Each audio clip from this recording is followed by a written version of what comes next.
Hello everyone and welcome to Photo Finds. I'm your host, Gavin Hatch. Now, a few weeks ago, I showed you what the scare zones look like this year at Universal's Halloween Horror Nights. But in this episode, I'll be taking you inside Jack Presents 25 Years of Monsters and Mayhem with the lights on. All the photos were taken during an Unmasking the Horror tour that can be reserved in advance and for an additional cost. The tour takes groups of up to 15 people into either your choice of 3 or 6 houses. These tours are perfect for those of you that are big HHN fans since you get an in-depth overview of the event and all the detail that goes into every room of each house. And so while I browse through these photos, enjoy and I'll go over the history of Halloween Horror Nights. It was in 1991 that Universal Studios held an event for just 3 nights called Fright Nights. That year there was only one haunted house called the Dungeon of Terror and no scare zones. The event was a success and made a return the next year, but with 2 additional nights to attend and a new name. That year, Halloween Horror Nights still had no scare zones, but did add an additional house. This was also the first year that the very popular Bill and Ted Show premiered. In 1993, there were 3 houses for the 5 nights of the event. The following year was the first time scare zones were introduced with the use of the Chainsaw Drill Team. In 1995, the event introduced the first ever icon. The Crypt Keeper from the HBO series Tales from the Crypt was featured in advertising and even had an entire house themed to him and the show.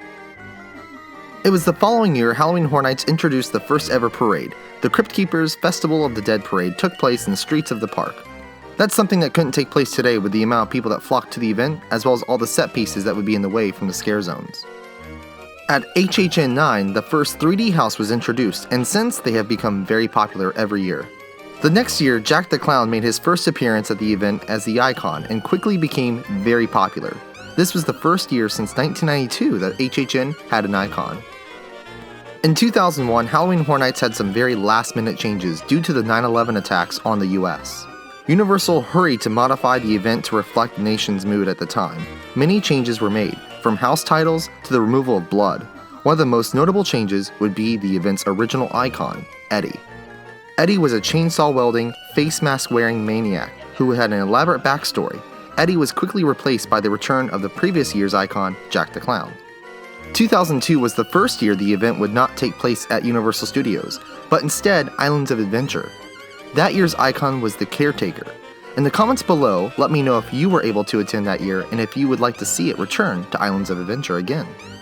The following year, the director was welcomed as the icon for the event that once again took place only in Islands of Adventure. 2004 was the first year HHN took over both parks at Universal Orlando with a total of 7 houses and 4 scare zones. There was no icon that year though. In 2005, the Storyteller was used as the icon, and for the last time both parks were home to the event. 2006 was the event's Sweet 16, and Universal brought back 4 icons created by Universal in the past years. Even though the houses and scare zones were all in the studios, Marvel Superhero Island was open on Friday and Saturday nights to help with the overcrowding.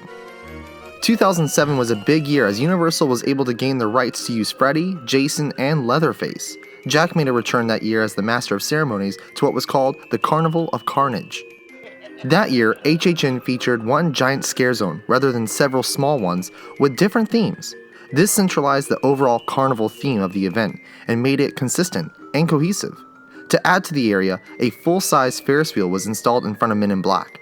Scare actors drove around in bumper cars, and the motorcycles used at the event were modified to look like crazed carousel horses.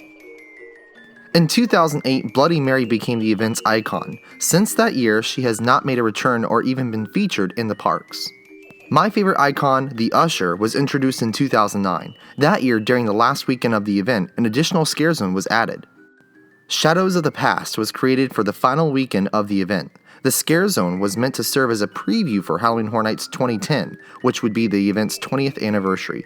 The zone reunited menacing icons and characters from past years. Lady Luck made her debut in 2011 as that year's icon. That was the last year the Jaws queue was ever used as a haunted house location.